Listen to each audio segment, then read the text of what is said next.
Bonsoir et bienvenue sur Europe 1 le vendredi. Et oui, pendant l'été, la ligne reste ouverte au 39 21 pour prolonger les échanges, les confidences au creux de la nuit, les confidences people, vous voyez, même à l'instant, bah oui, ça change, hein, finalement, normalement, c'est pas vraiment le genre de l'émission.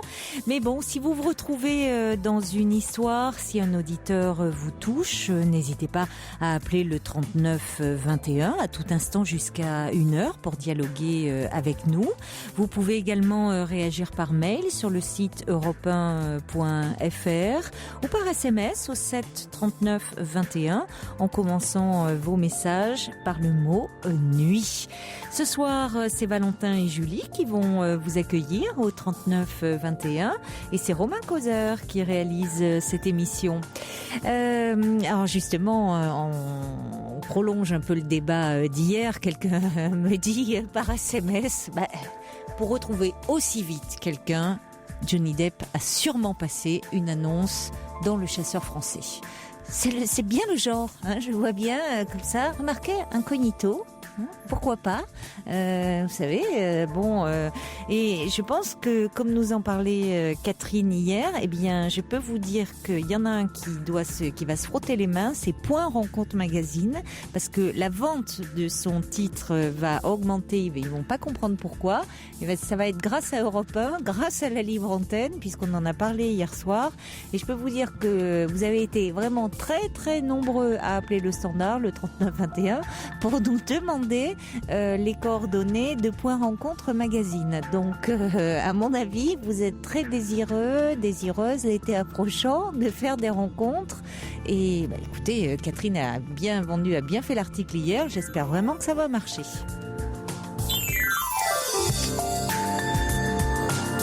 Jusqu'à 1h sur Europe 1, Caroline Dublanche. Puis un petit message aussi qui arrive par SMS qui dit « Allez, une pensée, rendez hommage à la fin du Minitel que j'ai tant aimé. » Oui, c'est vrai, je crois que c'est aujourd'hui. Écoutez, c'est vrai, moi aussi, j'ai beaucoup aimé le Minitel. C'est pour ça que je m'y suis vraiment attachée. J'ai du mal à... Moi, quand je m'attache, je peux pas me défaire comme ça des choses, des gens, même des choses. C'est pour ça que je me suis pas mise à Internet. Peut-être que maintenant, je vais pouvoir me mettre à Internet, puisque c'est la fin du Minitel. Je faisais partie de ces rares personnes qui avaient encore Minitel, donc je vais peut-être pouvoir, on m'oblige à tourner la page, donc enfin passer à Internet. Allez, on va accueillir Flora. Bonsoir. Bonsoir Caroline. Bonsoir Flora. Alors donc je vous appelle parce que je vis actuellement une histoire d'amour assez compliquée, très douloureuse et de plus en plus violente. Et donc nous sommes actuellement, lui et moi, dans une impasse. Surtout que rien ne joue en notre faveur puisque la distance nous sépare. Il vit au Québec, il est français mais il habite au Québec où il est étudiant. Oui. Et moi j'habite en France. Donc nous nous sommes rencontrés il y a 1 an et demi grâce à un site de rencontre justement. D'accord, qui n'était pas Le Chasseur français ni Non. Point Rencontre Magazine. Non, c'était pas du tout Le Chasseur français, mais oui. Donc nous nous sommes rencontrés sur Internet. D'accord. Et nous nous sommes rencontrés 6 mois plus tard, Oui. En juin l'année dernière, lorsqu'il est venu en France pour voir ses proches, sa famille et ses amis. Oui. Et donc à partir du mois de juin de l'an dernier, nous ne nous sommes plus quittés. Donc nous avons passé tout l'été ensemble. Ensuite, je suis allée avec lui au Québec. Nous avons décidé donc de nous installer ensemble au Québec. Donc ça s'est fait au mois de décembre de l'an passé, et c'est à partir du mois de décembre, peut-être un petit peu avant, que les choses ont vraiment changé entre nous et où il a commencé à avoir un peu de la violence parce que j'étais vraiment pas bien dans cette relation. Et donc lui est étudiant, moi je ne travaille pas. Et donc à partir de décembre, les choses sont devenues plus compliquées. Donc moi j'ai débarqué donc au Québec, dans un pays que je connaissais pas. J'ai eu plusieurs mésaventures. Je me suis cassé le poignet peu avant Noël, donc j'ai été plâtrée. Mais avec quel projet vous débarquiez là-bas, de vous installer ou de... Non, pas de projet de m'installer. C'était pour rester avec lui en fait. Je peux pas actuellement m'installer vraiment au Québec parce que je n'ai pas. Il faut avoir une autorisation. On peut pas Oui, rester. c'est ça. Donc Voilà. c'est compliqué rester avec lui, mais lui il est étudiant, donc. C'était passer du temps, plus de temps avec lui à l'origine, donc je devais passer du temps donc entre le Québec et la France. Oui. Mais bon, c'est vrai qu'à partir du deuxième voyage, les choses s'avèrent plus compliquées puisque dès mon deuxième séjour au Québec, ils ont trouvé ça louche que j'y reste 5 mois et donc je suis déjà passée par la case immigration à l'aéroport. Donc je pense que je suis déjà fichée. Donc à partir de ce moment-là, les choses se compliquent. Donc moi, donc en France, j'ai gardé mon appartement. J'ai eu raison puisque bon aujourd'hui, donc comme je ne peux pas m'installer au Québec aujourd'hui, que je suis en France. Je suis chez moi. Et donc notre relation, comme il est étudiant, donc il avait beaucoup de pression par rapport à ses cours, beaucoup de pression par rapport aussi certainement à sa famille, avec moi. C'était un climat différent de l'été où on s'était rencontrés. Oui, il y avait un déséquilibre parce que vous tout tournait autour de lui. Oui, vous n'aviez pas, c'était pas votre univers là-bas, vous n'aviez aucun de vos repères.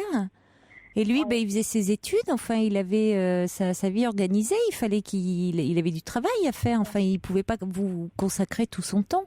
Voilà, donc il a sa famille au Québec, il a un petit chien, et c'est vrai que le temps qu'il avait finalement à consacrer, il le consacrait à son chien et pas à moi, donc je me suis sentie très seule.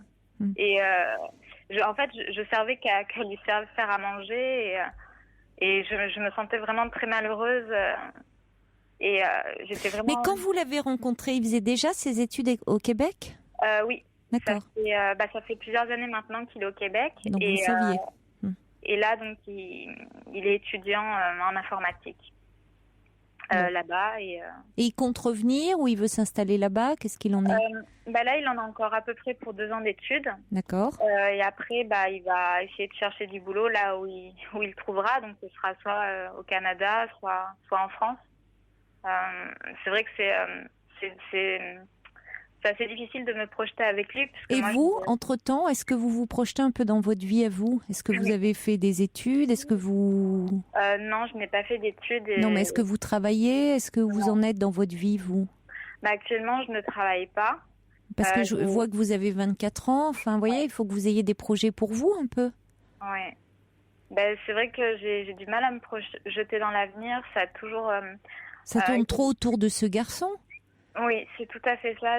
Ça tourne trop autour de lui et je suis devenue pratiquement dépendante affective de lui. C'est-à-dire que j'ai besoin de lui tout le temps et c'est très douloureux pour moi. Mais c'est paradoxal. Vous avez besoin de quelqu'un tout le temps et de quelqu'un qui est à des milliers de kilomètres de vous.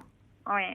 Enfin, vous voyez, c'est quand même un peu paradoxal d'avoir besoin de quelqu'un tout le temps, mais vous allez aussi choisir quelqu'un qui, dès le départ, vous saviez que ce garçon était loin. Oui, mais dès le départ, je pensais pas tomber amoureuse de lui. Oui, mais après, ça c'est vrai. Mais après, bon, vous avez très vu de lui des complications et en même temps, c'est aussi une façon de ne pas vous occuper de votre vie.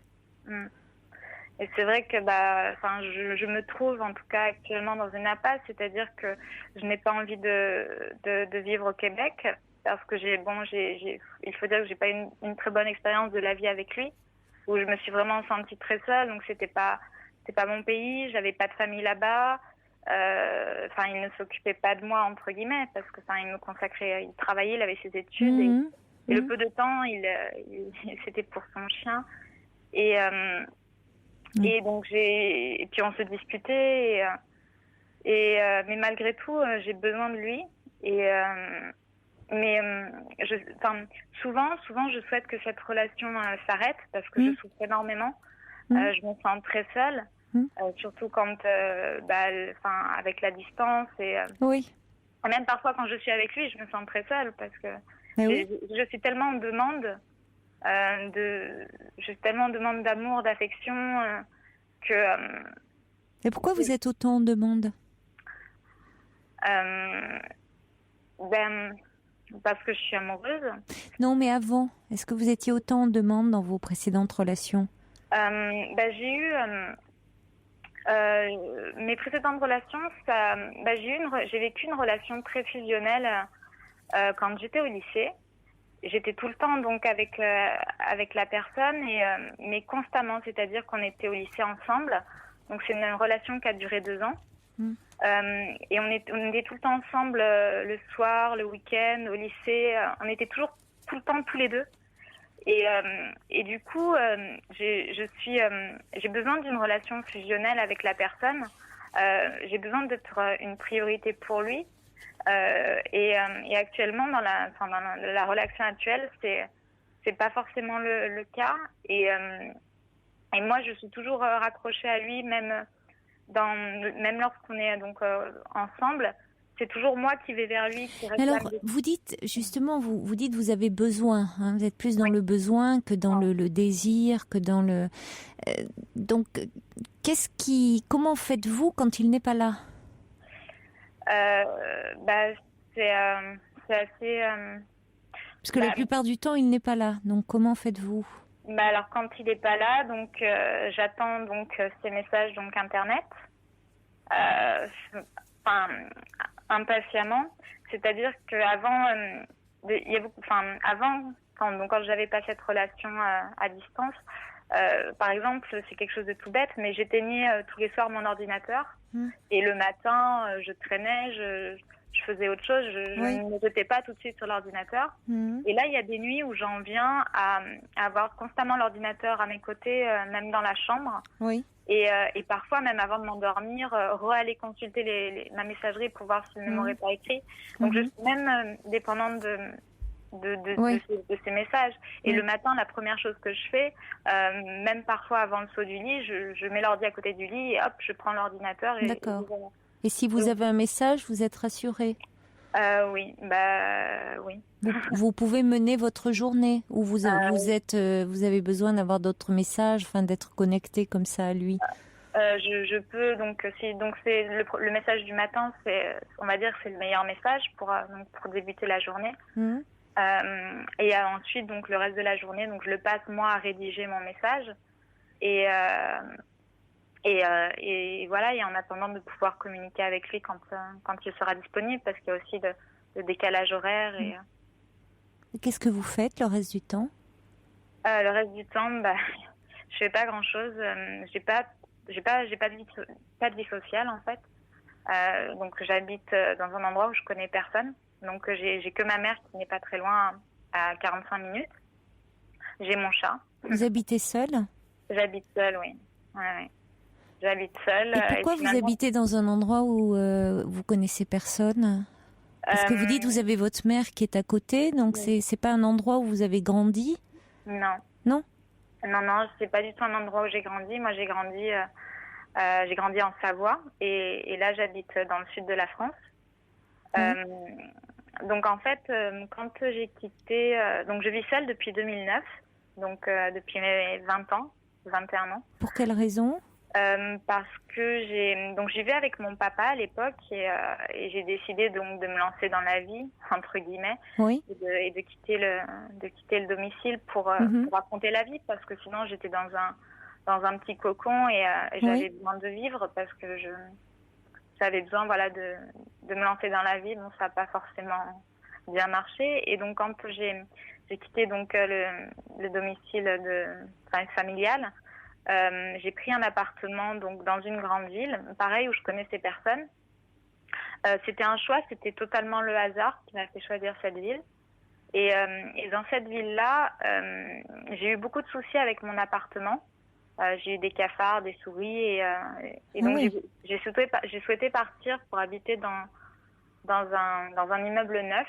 Oui. Et le hasard a fait qu'un jour, ma maman en voiture est passée dans la ville où je vis actuellement. Elle a vu des immeubles neufs avec des appartements à louer, et on a décidé que je vivrais là parce que c'était assez urgent. La situation était assez urgente, et ça fait 2 ans et demi maintenant que je vis dans cette ville où finalement Parce que vos parents n'étaient pas venus vous voir dans cet appartement auparavant, ou qui était insalubre?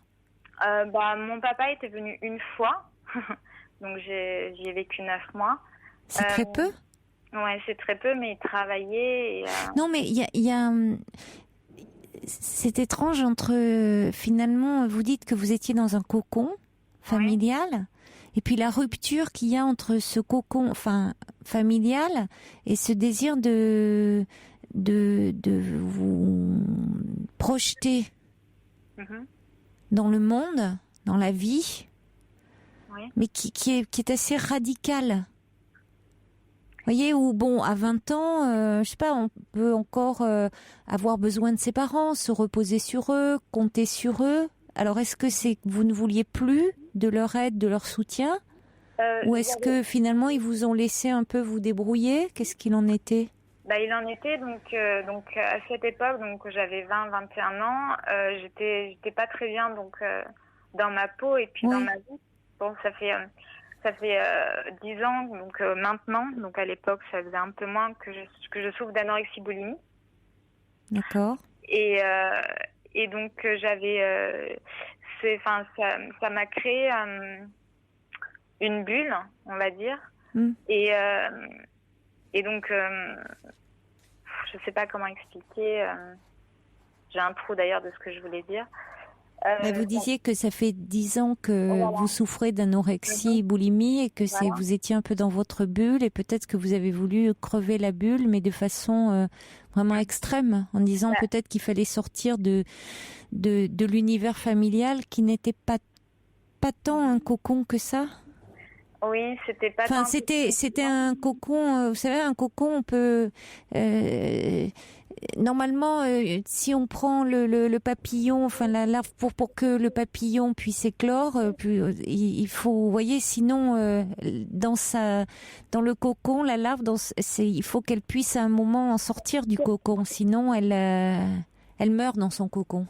Ouais, j'ai voulu me donner peut-être un coup de pied aux fesses, parce que sinon c'est vrai que j'avais l'impression peut-être de mourir, de me laisser mourir. Il faut savoir que j'ai quitté donc le domicile familial après j'ai été 2 ans déscolarisée, et ensuite donc j'ai repris le lycée, donc j'avais 18 ans quand j'étais en première sans avoir redoublé, et à la fin de mon année de terminale, je ne me suis pas présentée au baccalauréat. Parce que peut-être que j'avais peur de l'échec. Et finalement, je me suis retrouvée donc à 20 ans sans le bac, et j'avais plus envie de rien. Et c'est certain, je me laissais, la maladie prenait beaucoup de place, et justement mon papa, c'est lui qui faisait les courses, et finalement c'était lui qui je sais pas comment dire, ça m'aidait pas du tout à guérir et à aller mieux, et c'était un cercle vicieux, et j'avais besoin peut-être pour survivre de partir, de vivre seule et essayer de m'assumer. Bon, ça a été un peu ça a été difficile finalement. Vous êtes retrouvé trop livré à vous-même en même temps, trop radical, quoi. C'est ça, il y a. Mais c'est bon, à ce moment-là, c'était pour vous la seule issue possible. Vos parents étaient séparés? Mes parents se sont séparés donc quand j'avais 13 ans, et c'est à partir justement de mes 13 ans que je suis tombée dans l'anorexie. Donc c'est certainement lié, je suppose. Il y a plusieurs facteurs, mais il y a toujours plusieurs facteurs dans l'anorexie. Et aujourd'hui, vous en êtes où par rapport à cette anorexie? Alors, j'ai d'abord été anorexique, et ensuite donc je suis tombée dans la boulimie. Dans la boulimie, oui. Et là, c'est-à-dire que c'était vraiment une boulimie où je vomissais tous les jours. Je faisais des crises qui duraient plusieurs heures, et je passais mes journées à manger. Et je ne voyais pas la fin. Je disais que je serais toujours malade, et je ne voyais pas, je me voyais vivre constamment en train de manger et vomir toute la journée. Je passais mon temps à manger, et ça pouvait durer, les crises pouvaient durer 3-4 heures. Et donc là, j'ai eu des soucis de santé. Et maintenant, ça fait depuis parce que je compte un peu les jours, depuis le 29 avril de cette année, Oui. je n'ai plus vomi du tout. Oui, Donc, j'ai c'est bien. cette crise. Oui. Et finalement, donc ce 29 avril, c'est une date un peu, on va dire, importante, puisque Oui. le 28 avril, donc Jérôme était en France et il est parti au Québec le 28 avril. Oui. Et à partir du 29 avril, je souffrais tellement, Oui. j'étais tellement au plus bas, au plus mal dans ma relation avec lui, Oui. que c'est souvent quand on est au fond du trou, finalement, qu'on trouve de l'énergie et de la force pour remonter, parce qu'on a peut-être un peu plus d'élan, je sais pas. Ouais. Et je me suis dit que c'était plus possible et je me suis lancé le défi de plus vomir. Donc au début, ce fut difficile. Oui. Oui. Et après, il y a eu plus 1 jour, plus 2 jours, plus 3 jours. Et aujourd'hui, ça fait 2 mois. Bon, que je c'est n'ai plus formidable. Oui, c'est formidable, Oui. surtout quand on sait à quel point la Oui. maladie était présente depuis Oui, tellement longtemps. elle était très envahissante. Oui, elle était très envahissante. Et puis après, il y a quelque chose qui devient plus fort que vous. Et puis les vomissements, quand même, c'est très mauvais pour votre organisme. Enfin, ça crée des ulcérations. C'est déjà une sacrée victoire sur vous-même, hein, Flora. Vous pouvez être très fière de vous là. Et c'est vrai que je n'éprouve plus le besoin actuellement de me faire vomir et de manger. Parce que quelque part, je mangeais parce que j'étais angoissée, Oui, parce que j'étais stressée. bien sûr. Et ça me permettait aussi beaucoup de ne pas penser. Oui. Quand on mange, on est concentré à autre chose. Donc, j'avais pas envie de penser à mes soucis, au fait que je faisais rien de ma vie, finalement. Bien sûr. Et justement, ça me faisait du bien. Et aujourd'hui, je ne ressens vraiment plus besoin. Et je ne dirais pas que je suis guérie, parce que, il y a un mieux, vous allez mieux. C'est assez exceptionnel, je trouve. Oui. Mais tout ça est vraiment, alors il y a beaucoup de choses que je comprends mieux dans votre relation avec ce jeune homme là, hein, parce que où vous dites que vous êtes vous avez besoin de lui comme si vous voulez ça. Quand on est dans une relation de besoin, souvent c'est qu'il y a derrière une très grande peur de la solitude.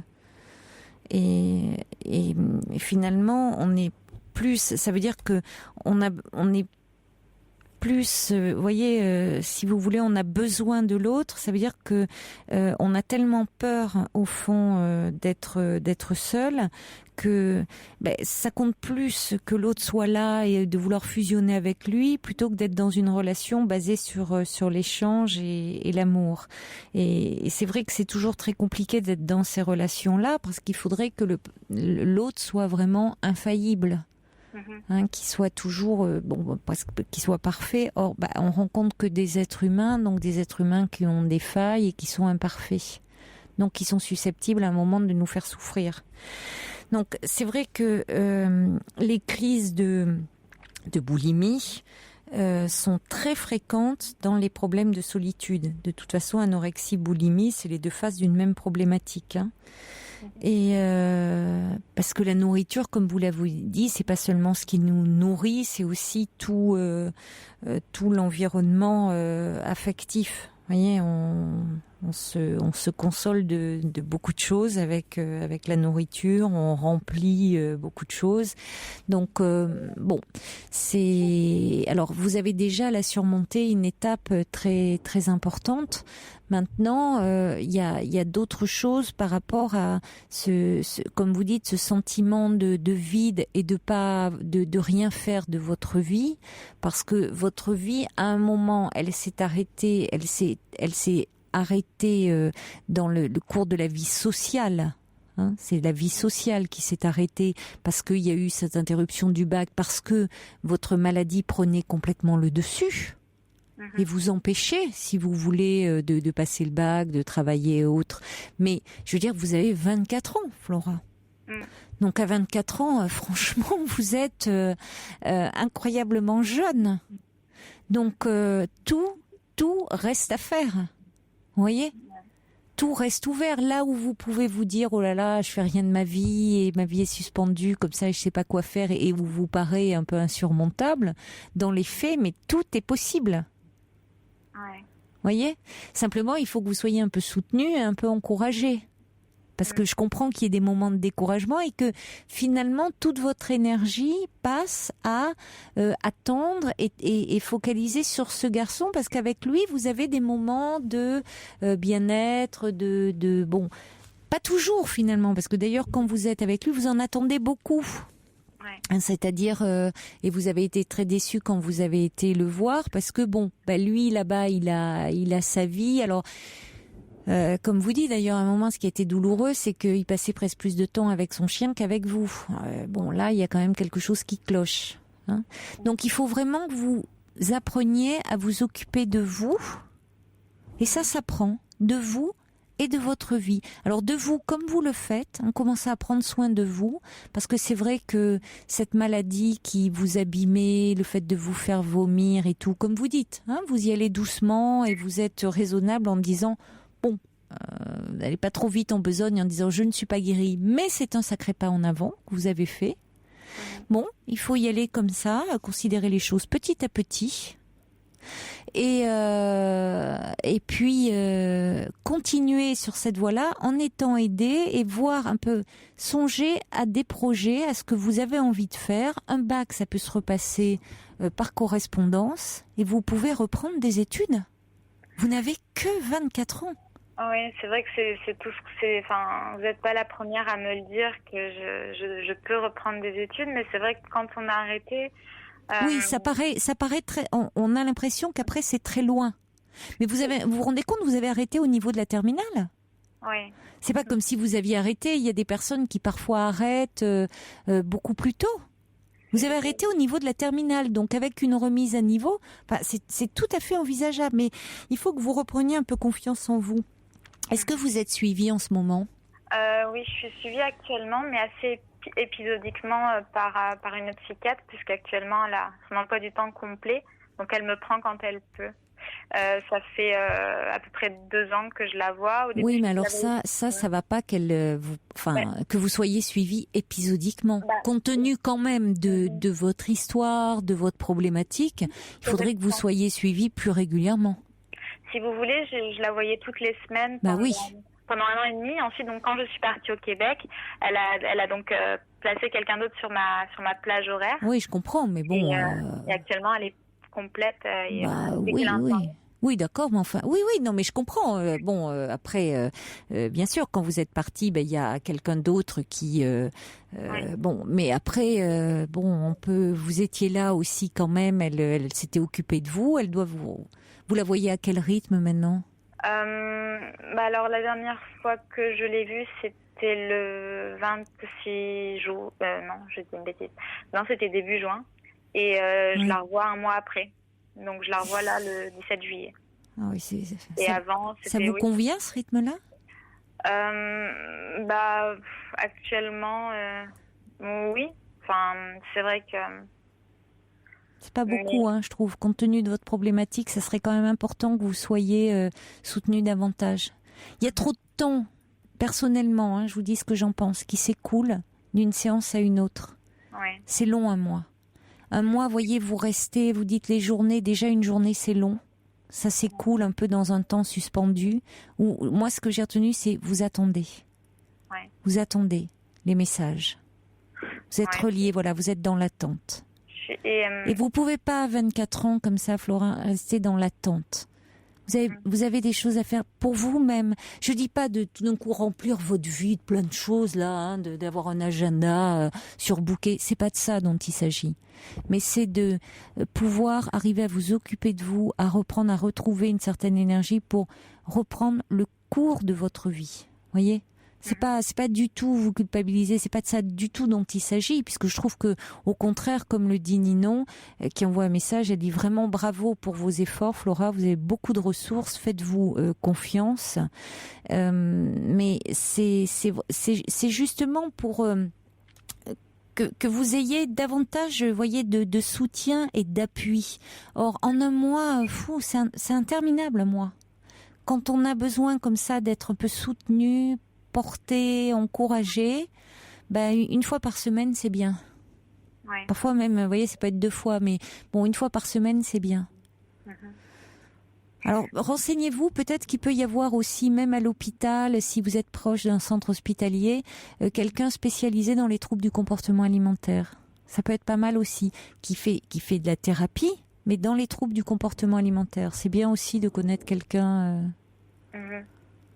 Bon, si vous vous entendez bien avec cette psychiatre, apparemment c'est le cas. Elle me connaît, disons. Elle connaît Bon, alors si vous vous sentez en confiance, c'est important. Vous pourriez lui dire vraiment, c'est important pour moi, j'aimerais venir un peu plus souvent. J'aurais vraiment besoin de m'occuper de moi. Et c'est vrai que je sens qu'elle est embêtée de ne pas avoir de rendez-vous. Oui, certainement, mais dire à la rentrée, ça peut bouger. Vous voyez, parce qu'il y a des gens qui vont peut-être partir avant que ça... Enfin, dire vraiment, si vous pouviez, je sens que j'ai besoin d'un rythme un peu plus soutenu. Ouais.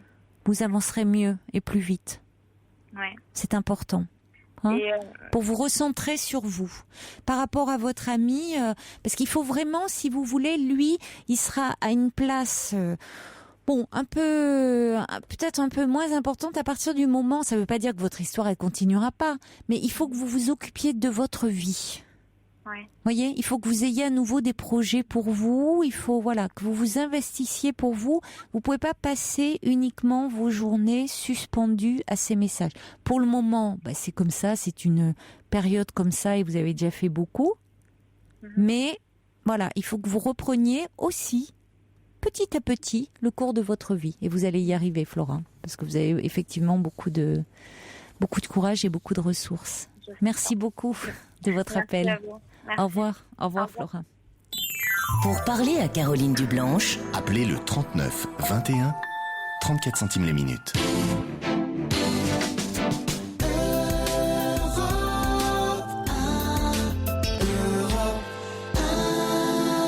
jusqu'à 1h sur Europe. Bonsoir Alice. Bonsoir Caroline. Bonsoir. Je pense que vous vous souvenez de moi, Alice, 14 ans. Je suis passée il y a pas très longtemps. Oui, ça me dit quelque chose effectivement Alice. J'ai pas souvent de très jeunes auditrices comme ça. Oui. C'était pour vous parler de mon adoption. Et là, c'est encore pour un autre problème, c'est parce que je me scarifie en fait.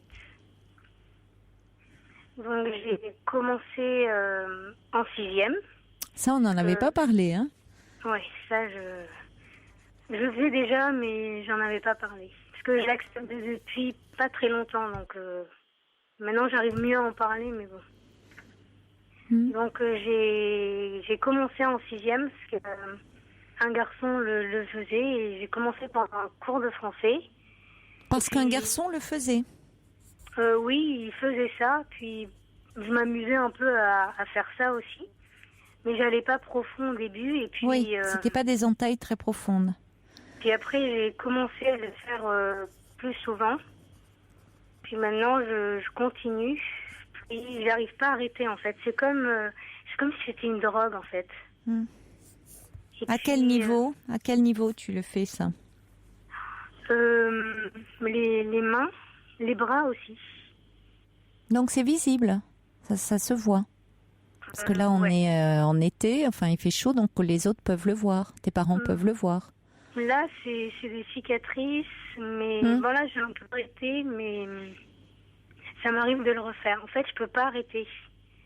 Et quand tu dis c'est comme une drogue, c'est-à-dire une drogue en général, ça met dans un état un peu second, ça te procure du plaisir. Alors toi, qu'est-ce que ça te procure comme sensation? En fait, ça m'apaise en fait. C'est comme si toutes les tensions que j'avais en moi, après, je suis mieux après.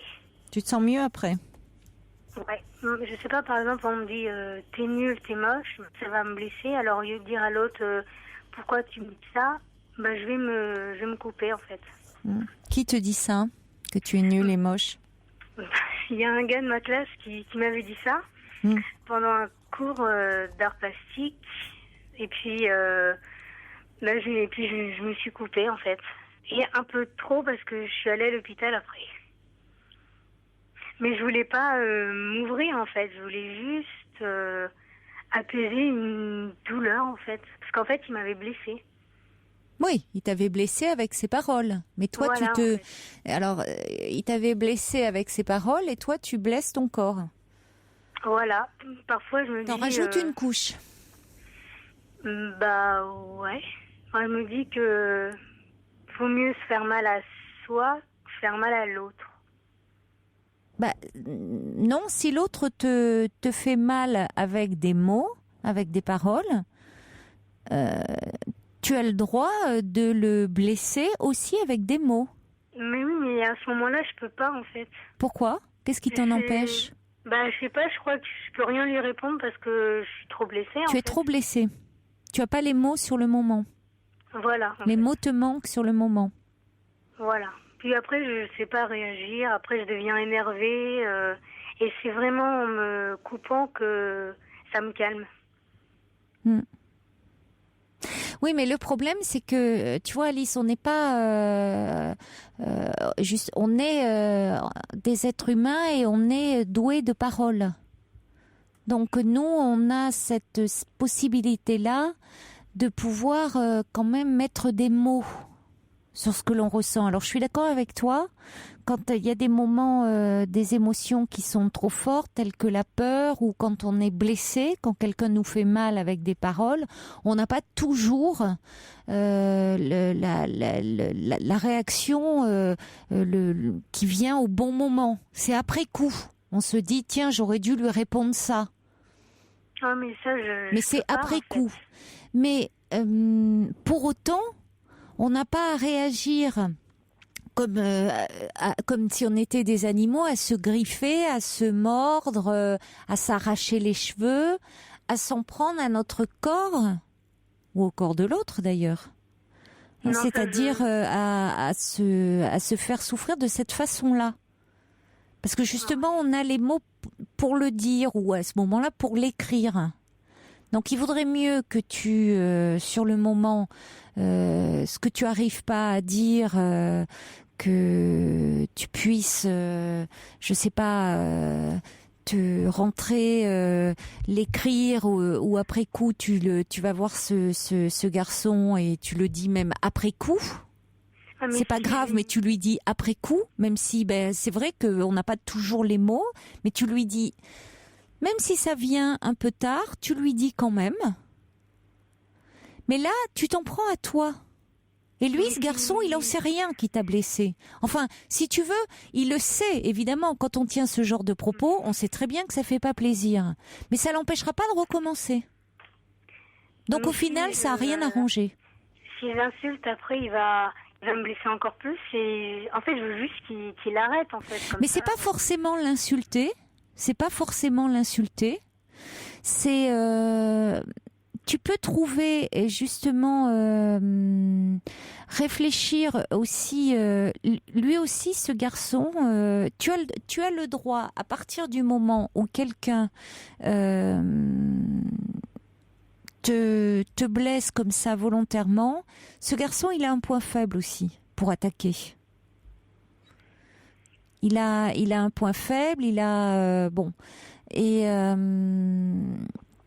donc tu peux essayer justement de voir, d'observer quand tu seras pas dans ta panique et dans ta colère et autres, de voir, et à ce moment-là de trouver la petite phrase qui fait mouche, parce que de développer ça, d'observer aussi les autres. Tout le monde a un point faible, Alice.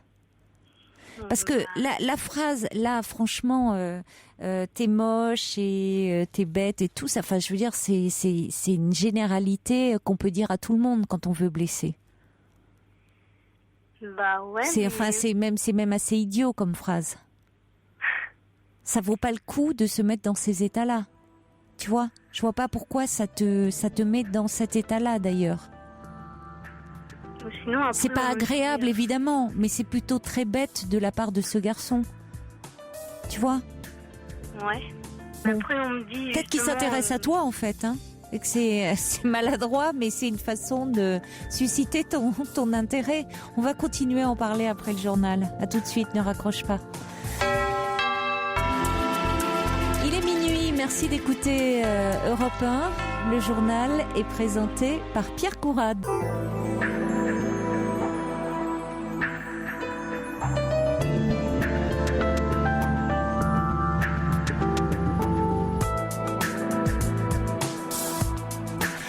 Nous sommes ensemble et en direct jusqu'à 1h. Vous pouvez continuer à appeler le 39 21 pour nous parler de vous, mais aussi pour réagir aux différents témoignages. Vous pouvez également nous envoyer vos mails sur le site europe1.fr ou vos SMS au 7 39 21 en les commençant par le mot nuit.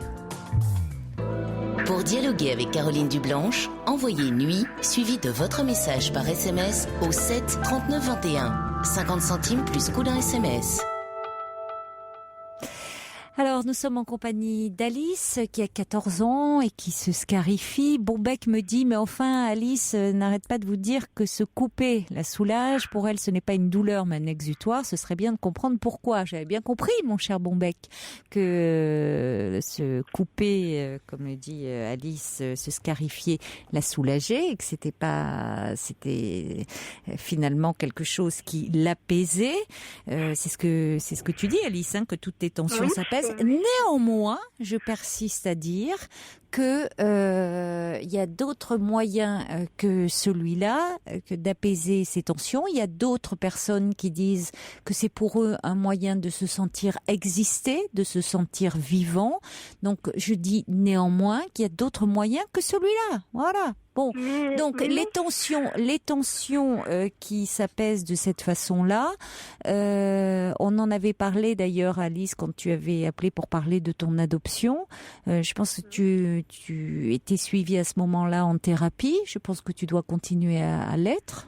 Alors récemment j'ai changé de psy. Il s'en est un nouveau qui doit être mieux.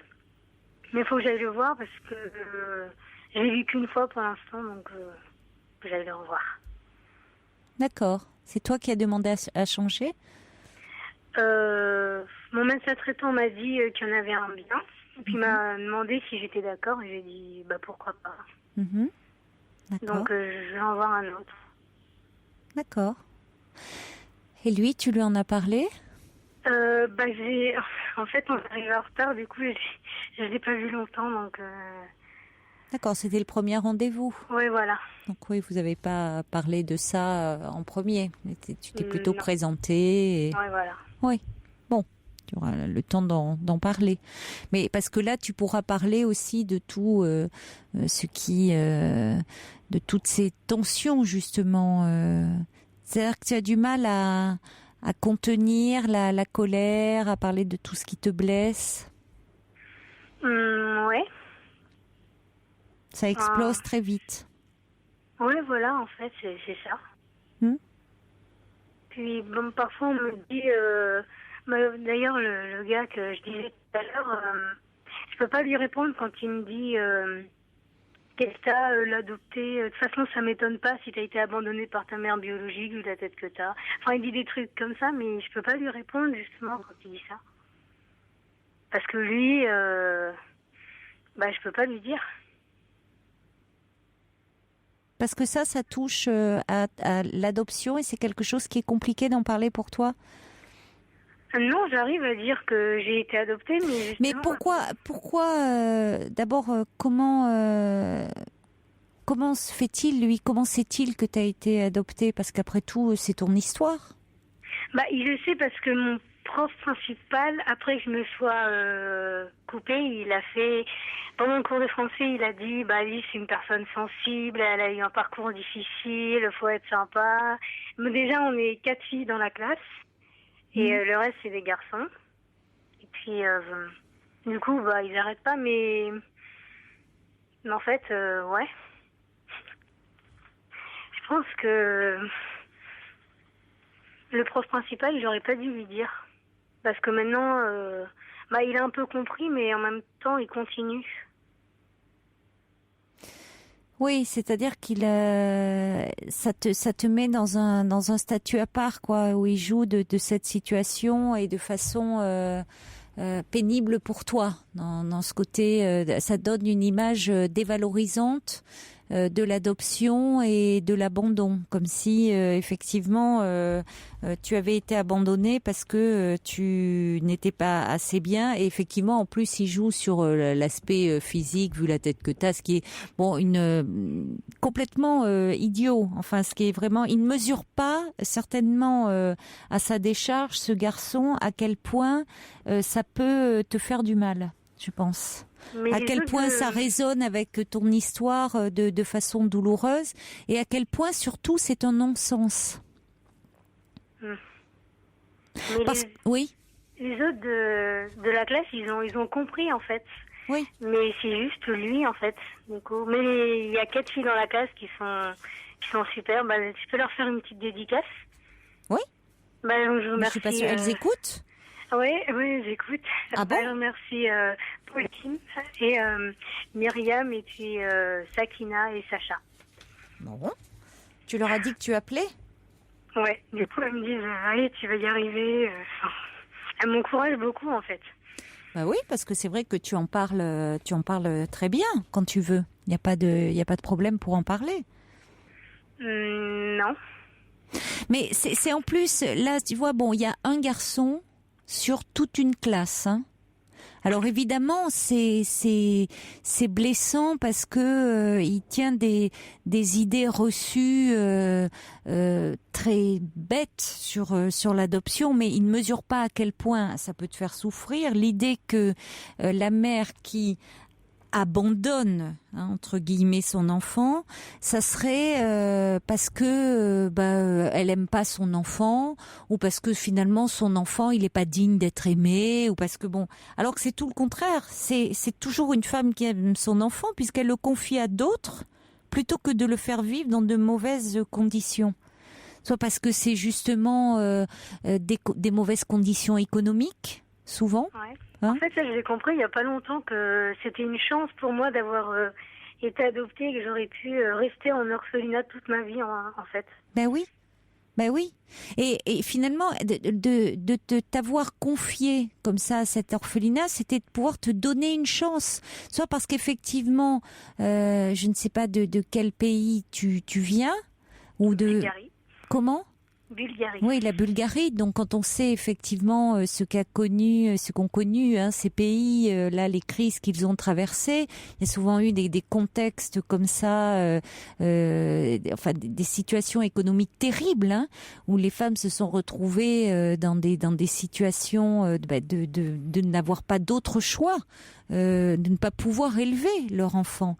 Donc le confier à l'adoption, c'était leur donner la possibilité, la chance de pouvoir être adopté par des personnes qui avaient un désir d'enfant, et de vraiment permettre que cet enfant puisse avoir une vie heureuse. La vie que malheureusement elle ne pouvait pas leur donner. C'est Françoise Dolto qui disait que dans le mot abandon, il y avait le mot don. Ah oui, c'est... Oui, ouais. Donc il y a Ninon qui dit, tu pourrais lui répondre, toi avec la tête que t'aurais sûrement jamais pu être adopté. Bon, mais après tout, parfois il faut répondre.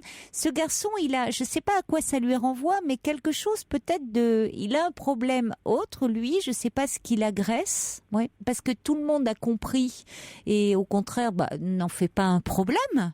C'est-à-dire, et n'en fais pas non plus, ça fait pas de toi quelqu'un de différent et d'à part. Tes amis, elles t'aiment parce que tu es toi. Alice, avec ta personnalité, avec ta sensibilité, mais voilà, pas parce que tu es toi, Alice, jeune fille de 14 ans adoptée. Bon, alors, pourquoi lui, il fixe là-dessus ? Bon, je sais pas à quoi ça renvoie dans son histoire à lui, il y a que lui qui pourrait le dire, mais...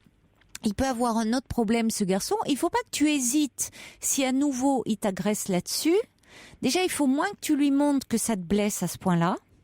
Tu vois, parce que ça tu pourras le travailler un peu avec le psy que tu vas voir. Et puis que tu le renvoies un peu dans ses 22 en lui disant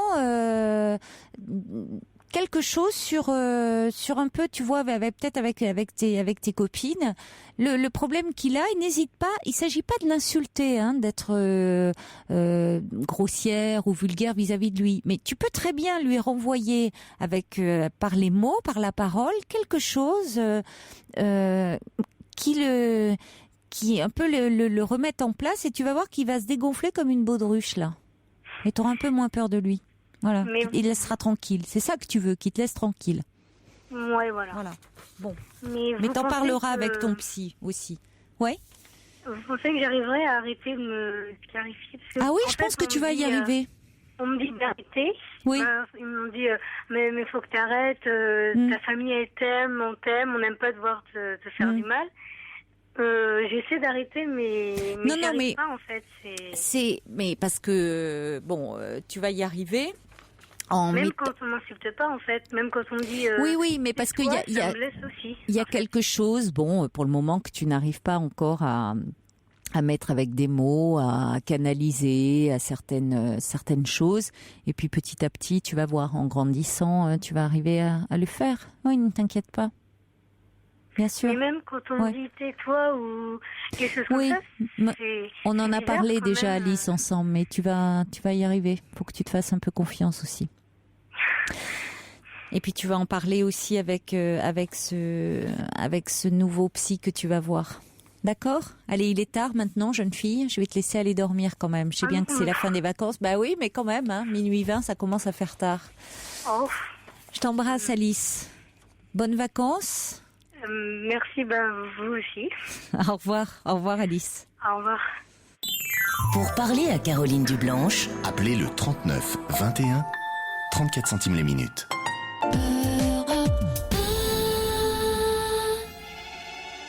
When petite sœur will just have to remember, I'll be down, no more the old dancing music sound, all day long in my gown, when I will be down. Quand je serai KO, descendu des plateaux de phono, poussé en bas par des plus beaux, des plus forts que moi. Alain Souchon, quand je serai KO. Un message de Dorothée au 7 39 21 qui dit: moi, je m'arrachais les sourcils, ma mère n'en a jamais rien vu, c'était la seule. Courage jeune fille, c'est très bien d'en parler et tu vas y arriver. Des réactions qui arrivent pour Alice au 39 21. Tout d'abord, Josette est avec nous. Bonsoir Josette. Bonsoir Caroline. Bonsoir. Alors, vous avez écouté attentivement Alice, et ça vous parle parce que vous avez été institutrice. Voilà. Et d'ailleurs, dans des quartiers sensibles par choix, et où il y avait de la bagarre verbale ou réelle, et j'avais trouvé un truc pour aider mes élèves, et j'ai pensé à Alice, parce que vraiment, je me suis retrouvée dans des situations comme similaires, quoi, parce que j'avais trouvé un truc pour aider les élèves qui se faisaient agresser verbalement, à qui on disait t'es moche, t'es ceci, t'es cela, et pour déstabiliser l'adversaire. Oui. Par l'humour. Eh oui, bien sûr, ça, oui. Alors, je peux vous donner un exemple précis? Bien sûr, oui. Alors, volontiers. J'avais un élève qui était vif et pas bête, qui était haut comme 3 pommes, et qui me raconte, il venait d'avoir des lunettes. Et dans son quartier, il me raconte qu'il se faisait moquer par un grand, et je savais que s'il lui répondait, il se faisait massacrer. Hein. Eh oui. Bon, alors je lui avais dit, tu fais ce que tu veux, mais si j'étais à ta place, je lui dirais, oh oui, c'est vrai, hein, qu'est-ce que je suis moche, qu'est-ce que je pourrais faire, et alors, le week-end se passe, et le lundi, il me dit, ça y est, il m'a dit, alors, non, mais tu t'es vu, comment tu en fais, etc. Et puis, il lui a dit, oh oui, hein, qu'est-ce que je suis moche. Hein. Et alors, le grand, là, il a été complètement déstabilisé. Il a fait l'autre. Mais oui, il s'attendait à le faire pleurer ou à... Une autre fois, c'était, si je suis pas trop longue... Non, allez-y, je vous en prie. Une autre fois, c'était au moment de Noël, et ma classe avait décoré les vitres. Et puis on va en récréation et on était en il y avait que notre classe qui avait décoré les vitres à ce moment-là. Et j'avais prévu le coup. Je dis à mes élèves, vous savez, certainement ils vont vous dire que c'est moche. Oui. Parce qu'ils vont être un petit peu jaloux, parce qu'eux n'ont pas fait leur vitre. Alors, moi, si j'étais à votre place, je dirais, oh oui, c'est moche, c'est la maîtresse qui voulait que ce soit moche. Vous endossiez oui, absolument. le mauvais rôle. Et alors, on va en récré. Et à un moment donné, il y a d'une grande classe qui s'approche. Et j'avais une classe de Perse, il faut dire. Et la grande vient vers moi, me dit « Oh, madame !» Et je vois de loin une de mes élèves qui me regardait d'un air inquiet en faisant pourvu qu'elle se souvienne. Et alors ça me revient. Et elle me dit « C'est vrai que vous leur avez dit qu'il fallait que ce soit moche ?» Et moi, je lui dis « Oui, pourquoi ?» Si ça remontait, c'est pas remonté aux oreilles des parents? Non, pas du tout. Et puis elle a fait, mais je crois, vous savez qu'ils étaient tellement déstabilisés. Ben oui, forcément. Et puis un jour, le premier là qui s'était fait agresser verbalement par le gamin dans le quartier, il a oublié mon conseil et il vient me voir pendant la récré, puis il me dit « Maîtresse, il y a un tel, il s'est moqué de moi à cause de mes lunettes. » Alors j'appelle l'agresseur, qui emmenait pas large, parce qu'il dit « Je vais me faire en irlandais. » Et puis, j'avais Sébastien, c'était un gosse terrible. Et alors, en face de moi, puis moi, je porte des lunettes, et j'en portais déjà. Oui. Et alors, je dis à Sébastien, écoute, tu te rappelles pas? J'ai dit tout bas, tu te rappelles pas? Ah oui, zut, j'ai oublié. Et puis, alors, devant l'agresseur, je lui dis... Ben, écoute, c'est vrai que t'es moche quand même. Tu le sais bien. Et il me dit, je suis peut-être moche, mais vous aussi. Et je lui dis, oui, c'est vrai que je suis moche, mais quand même pas autant que toi. Et on a fait un dialogue tous les deux, en semblant ignorer l'autre, le pauvre agresseur. Vous savez, il était comme dans un match de totalement burlesque, au tennis, vous savez. Il regardait à droite, à gauche. Il savait plus comment il s'appelait, le pauvre gamin. Puis au bout d'un moment, j'ai dit, bon, allez jouer. Puis tout est rentré dans l'ordre. Qu'est-ce que c'est drôle. Et donc, c'est vraiment un conseil que je donnerais à Alice. À sa place. Mais tout le monde n'a pas la chance d'avoir eu une institutrice comme vous, Josette. Si, avec autant d'humour. C'est vrai si, vous vraiment, on devait s'amuser dans votre classe. Vous me faites plaisir, parce que c'est vrai que quelquefois, on me disait, t'es dure. Mes collègues, des fois, me disaient, parce que c'est vrai que j'étais très exigeante. Mais c'est vrai que on sent dans votre voix, il y a une fraîcheur, il y a... si. Ah oui, non, vraiment. Mais un jour, j'ai rencontré un de mes élèves qui m'a dit, c'est drôle que je vous rencontre parce que je viens de rencontrer un tel. Et on parlait justement de vous. Vous savez, le petit haut comme 3 pommes avec des lunettes, qui était si moche. Justement l'un des deux, qui était devenu un homme, depuis. Et il me dit, on se disait, c'est dans votre classe qu'on a le plus, et moi je tends le dos, qu'on a le plus quoi, qu'on a le plus ri. Oui, écoutez, mais là, vous en avez fait un beau condensé, ce soir, vraiment, oui. C'est une méthode pédagogique, le rire. Attendez, c'est formidable. Ça fixe sa mémoire. Ah oui, non, mais c'est merveilleux. Si on joue une scénette pour le calcul ou n'importe quoi en riant, les enfants s'en souviennent. Bien sûr, oui, non, mais ça c'est ce que dit Sergio, c'est du Audiard là que vous nous faites, maîtresse Josette. Mais dites donc, je suis flattée. Oui, c'était Alphonse Allais qui dit les gens qui ne rient jamais ne sont pas des gens sérieux, vraiment. C'est vrai, c'est très beau. Vraiment. Oui, c'est vrai. Donc, mais en tout cas, moi, Alice, je lui conseillerais, si le petit crétin revient à la charge, de lui dire, c'est vrai, tu sais, je me suis regardée dans la glace, qu'est-ce que je suis moche, à ton avis, qu'est-ce que je pourrais faire? Et il va être complètement déstabilisé, il va plus savoir comment il s'appelle. Moi, je conseille ça à Alice. Oui, finalement, aller sur son terrain et ça désarçonne complètement l'autre. Absolument. C'est Alice aussi est sous le charme. Elle dit génial, j'adore votre humour. Mais écoutez, Alice? Oui, c'est Alice qui envoie un petit SMS pour dire ça. Oui. Bon, alors elle m'a entendu alors. Oui, vraiment. Bon, oui. Écoutez, tant mieux. Oui, elle vous a entendu parce qu'on l'a rappelé là pour qu'elle écoute en disant qu'il y avait Julie l'a rappelé là qui est au standard pour lui dire qu'il y avait beaucoup de témoignages pour elle en réaction. Oui, donc c'est vrai qu'elle est. Puis on la sent vive, on la sent pleine de possibilités. Oui. Très intéressante. Oui, vraiment. Merci beaucoup, Josette. Vous nous avez bien fait rire, vraiment. On aurait tous aimé vous avoir pour institutrice. Oh, écoutez, vraiment. c'est gentil. Je ne sais pas si tous mes anciens élèves diraient la même chose. Oh, je pense beaucoup. C'est gentil. Je vous embrasse. Moi au revoir. aussi. Au revoir, Josette. Caroline, merci. Alors, il y a Benja aussi qui dit vos mots me touchent, ayant moi-même été adoptée. Il faut absolument que cette adorable Alice positive, ce magnifique acte d'amour qu'est l'adoption, les insultes la feront aussi grandir. Elle comprendra bientôt cette force extraordinaire qu'il y a dans cet acte-là. Bonsoir, Chaudron de la Barque. Bonsoir, Caroline. Bonsoir.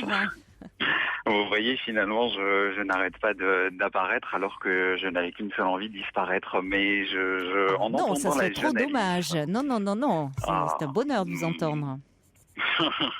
Comme vous êtes gentil. En attendant Alice, en fait, je voulais. Elle était craquante, cette petite et puis, Alice. Oui, c'est une jeune fille avec qui j'ai l'occasion de discuter un peu via Facebook et d'accord, elle est sur Facebook.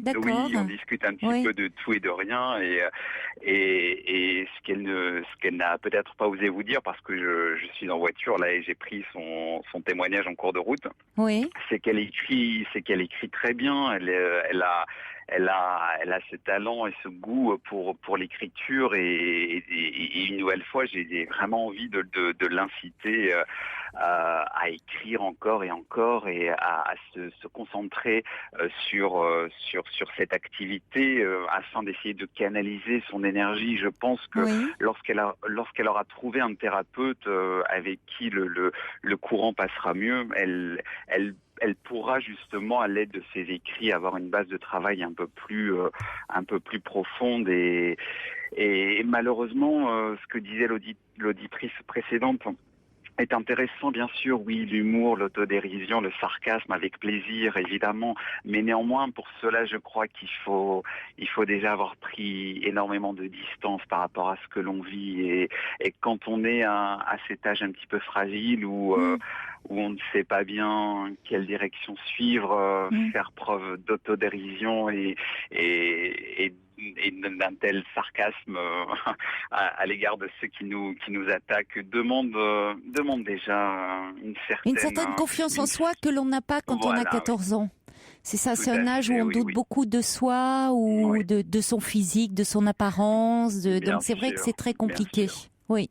Alors que même par la suite, bien évidemment, on sait tous que on a tous des moments de flottement où on se demande quelle direction suivre et soi-même, on est parfois un petit peu démuni par rapport à des attaques diverses. Mais je sais que Alice a toutes les ressources nécessaires pour trouver la voie de l'apaisement et vraiment c'est ce que je lui souhaite et comme je sais qu'elle est à l'écoute, j'en suis ravi et j'espère qu'elle écoutera tout ceci d'une très bonne oreille. Bon, merci beaucoup d'avoir pris la peine de vous arrêter. Vous partez en week-end ? Non, je ne pas. non. Pourquoi vous voulez venir avec moi, Caroline? Ah, pourquoi pas?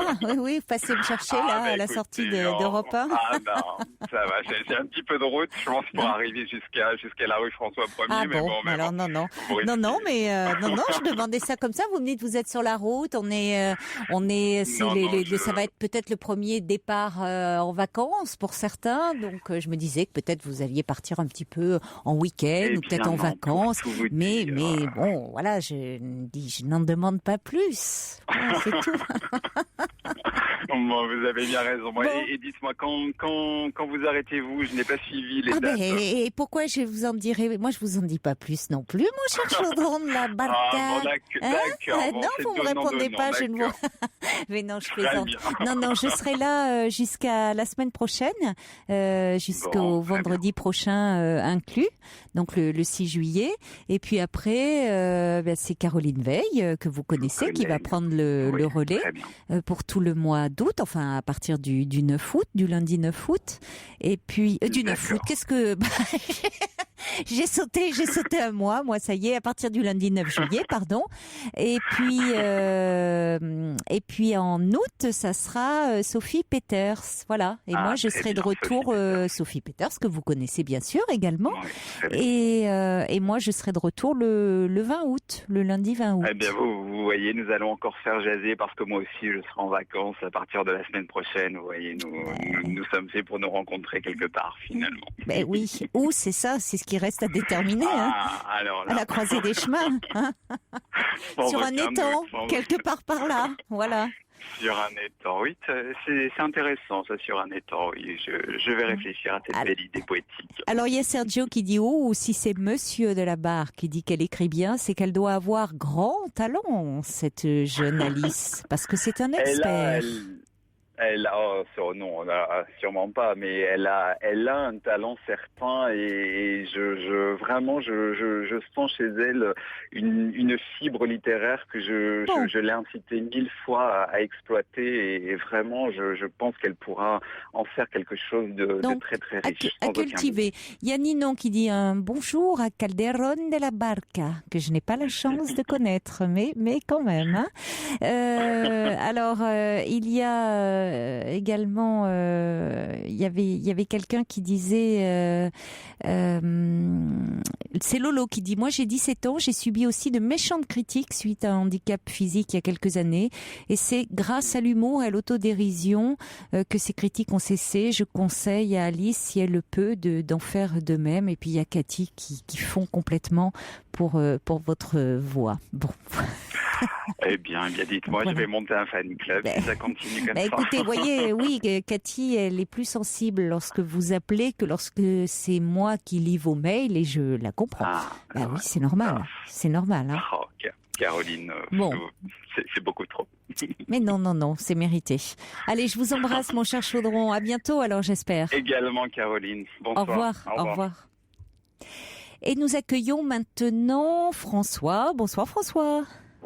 Bonsoir. Alors vous aussi, vous voulez réagir au témoignage d'Alice, et vous, en tant que papa de deux filles, de deux grandes filles qui ont maintenant 22 et 24 ans, c'est ça? Et qui ont un peu subi les mêmes choses qu'Alice. Voilà, c'est deux filles qu'on a eues par adoption. Oui. Et donc qu'on subit la même chose, alors soit de manière directe, effectivement, ou soit de manière indirecte, avec des rappels, moi, mes grands-parents, des choses comme ça. Et quand elles sont petites, et puis que la phase d'adoption se met en place, c'est pas évident. Enfin, ça dure assez longtemps d'ailleurs. C'est jamais vraiment fini. Et donc, nous, moi, quand on parlait de ça, je leur disais, mais en fait, il y a une chose dont vous êtes sûr, vous, c'est que vous êtes désirés. Et eux, ils savent pas. Et donc, à partir du moment où ils savent... Les enfants adoptés, vous voulez dire, sont désirés. Oui. Voilà. Oui. C'est ce que je disais à mes filles. Mais oui.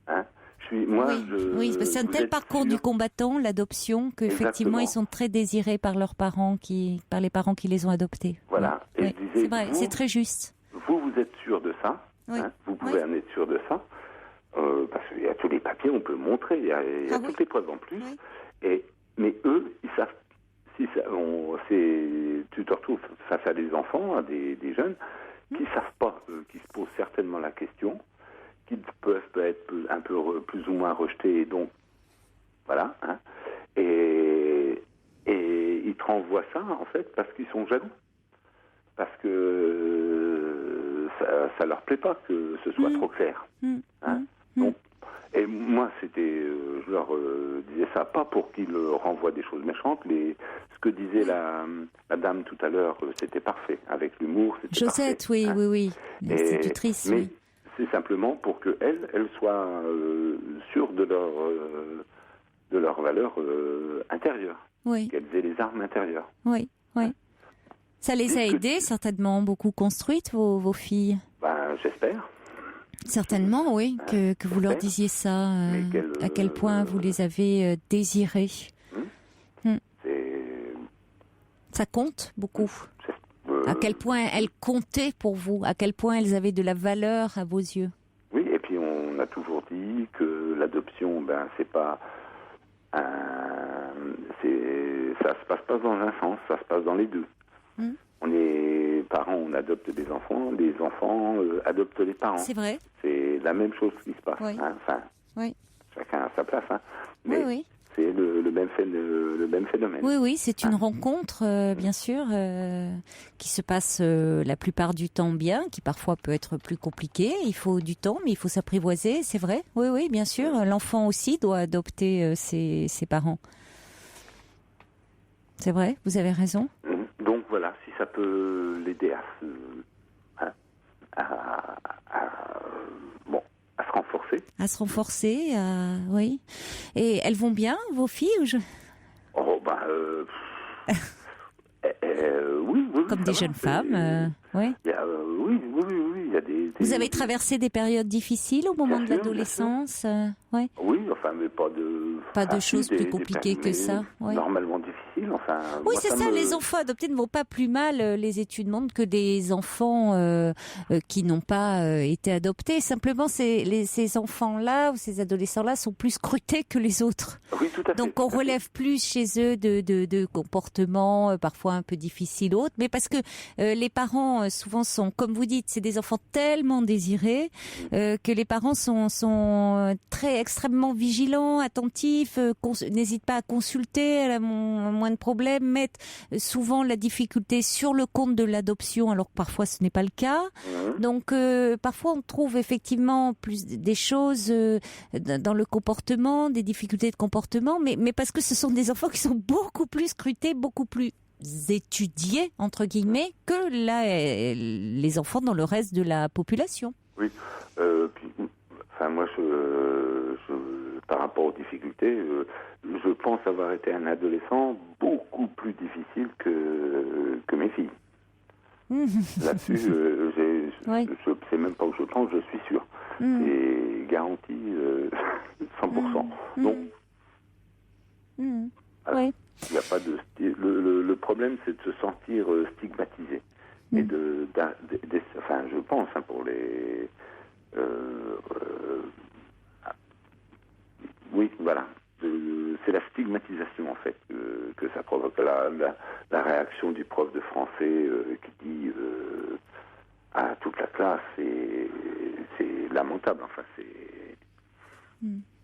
J'allais dire, c'est presque une faute professionnelle. Parce que oui, je trouve que... oui, normalement, c'est des révélations, c'est privé, ça. Ça n'a pas... C'est une faute professionnelle. On ne dit pas fragilité, où on peut dire, pour expliquer, bon, voilà, elle peut être... On n'a pas à révéler des choses concernant la vie privée de l'enfant.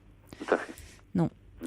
Mais bon, il a peut-être voulu bien faire, mais avec maladresse, quoi. C'est-à-dire pour justifier un état de fragilité qui a amené ce comportement, mais bon. Oui.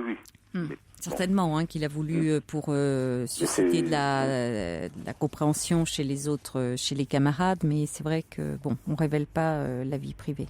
Ouais. C'est sûr. Voilà. Merci beaucoup François d'avoir pris la peine d'appeler. Merci à vous. Au revoir. Merci à vous. Au revoir. Bonne soirée. Pour intervenir dans l'émission, appelez le 39 21 34 centimes la minute.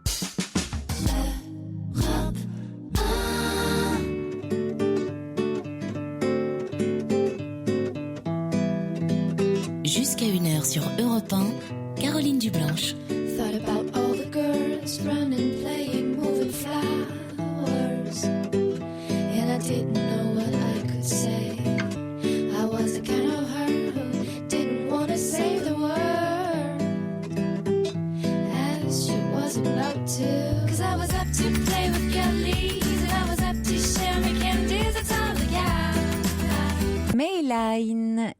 Béziers. Bonsoir José. Bonsoir Caroline. Bonsoir. Je souhaitais simplement apporter mon témoignage à la petite jeune fille dont j'ai pas noté le prénom. Alors c'était Flora qui était la première auditrice qui a 24 ans et qui donc avait le sentiment, avait du mal en disant que voilà sa vie s'était un petit peu arrêtée quand elle n'avait pas passé le bac parce que à ce moment-là elle était dans une phase d'anorexie et l'anorexie avait envahi toute sa vie. Et puis aujourd'hui, bon, au départ elle appelait pour parler de sa relation amoureuse avec son petit ami qui était au Québec. Et puis, elle passait ses journées suspendues à attendre un message de lui. Et puis après, elle nous a un peu parlé de ce qu'était sa vie avant de le rencontrer.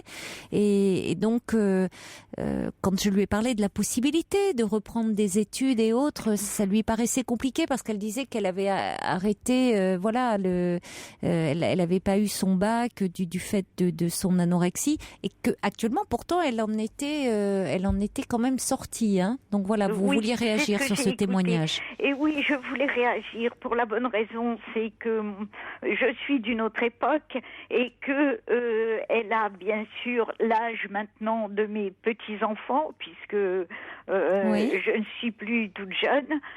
À notre époque, il était hors de question de vivre avec quelqu'un sans être marié. Donc, moi, j'avais une vie assez stricte.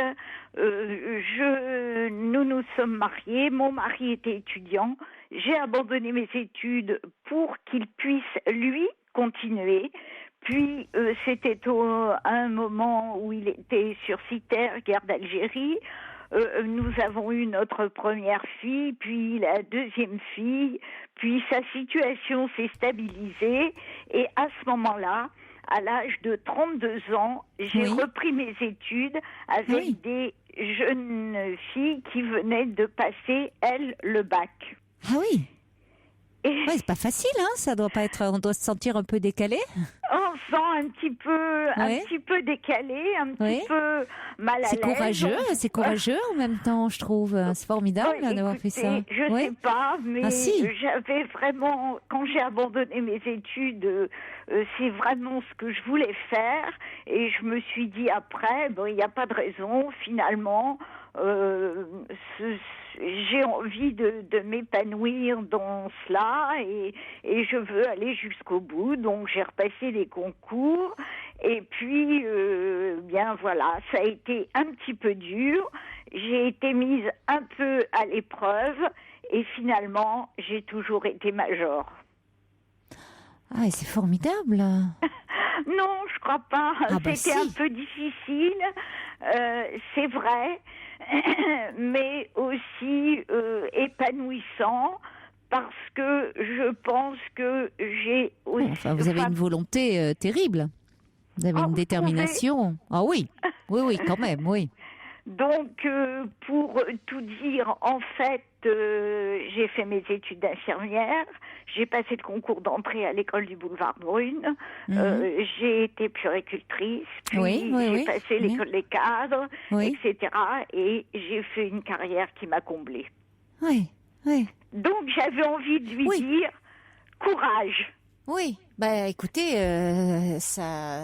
ce témoignage, votre expérience, votre parcours vaut tous les encouragements du monde, hein, parce que ça montre que rien n'est impossible, vraiment.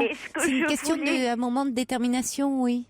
Ce que je voulais dire quand même, c'est que je comprends bien que Flora ait eu une enfance bousculée, mais la mienne n'a pas été mieux parce que je suis née en 39, donc vous voyez, je suis une vieille, que c'était la guerre, que j'ai connu mon père à l'âge de 6 ans, après le CP, qu'il était officier, que j'étais une enfance particulièrement bousculée et une adolescence, et j'étais dans tout cela un petit peu mal à l'aise et j'avais du mal à trouver ma place dans tous ces déménagements, ces déplacements, etc., et que malheureusement mes études en ont souffert.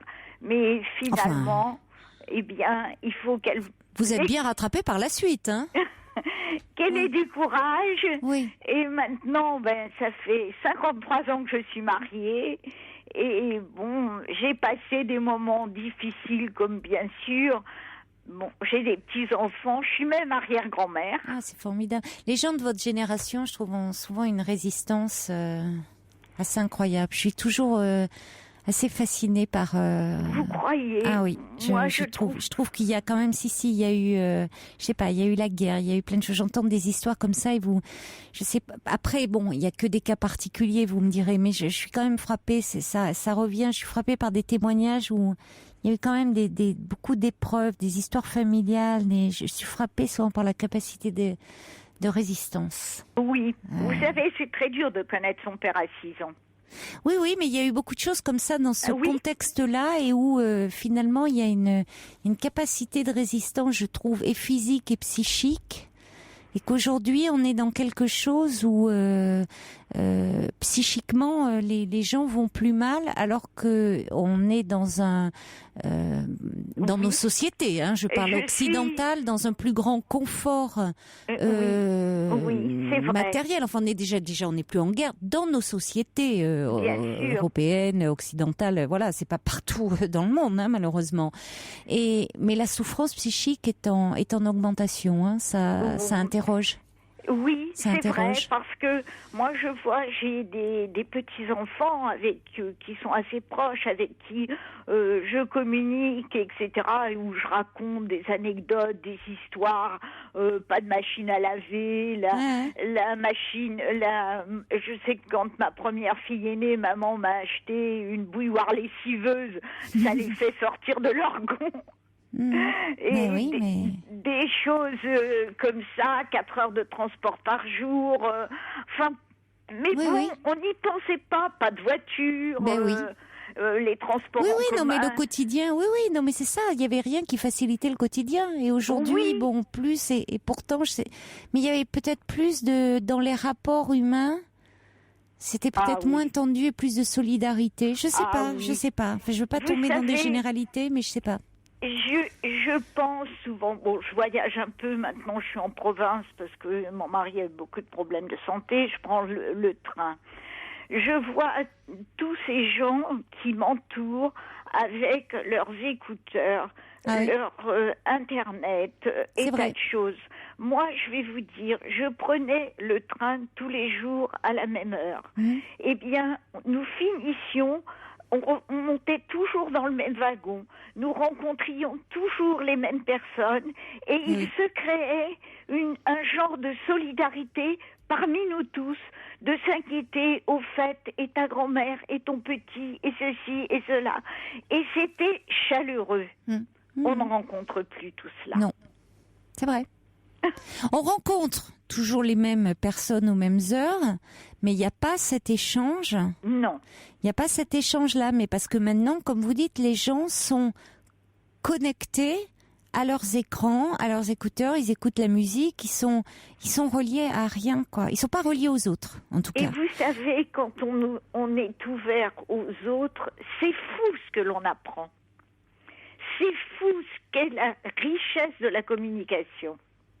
Mais alors, on a tous les outils de communication. On n'a jamais été enfin, on n'en a jamais eu autant. Hein. Et en même temps, la solitude s'accroît. Enfin, ça devient un poncif. Ça devient un poncif de dire ça. Hein. On a l'air de radoter en disant ça.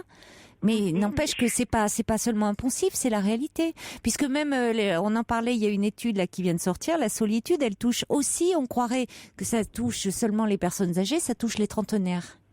Oui. Les trentenaires sont seuls aussi. Je veux bien croire. Et quand vous adressez la parole à des gens que vous ne connaissez pas, vous sentez une certaine méfiance. Ah oui, c'est un peu curieux. Voilà, il m'est arrivé de proposer de monter une poussette ou de prendre un petit le temps que la maman fasse un chèque, etc. tout de suite, on est méfiant, alors que je trouve ça tellement... Enfin, pour moi, c'est spontané, c'est naturel. Oui, je n'ai surtout qu'ils pensent bien que vous n'allez pas partir en courant avec la poussette ou... Je sais pas, je vais dire. Et d'un autre côté, je vois que dans les formations nouvelles, on met toujours formation relationnelle, etc. Ah, mais ça, il n'y en a jamais autant eu. Et moi, j'ai jamais connu ça. C'était spontané. Mais bien sûr, mais maintenant, les communicants sont partout. Mais il y en a partout.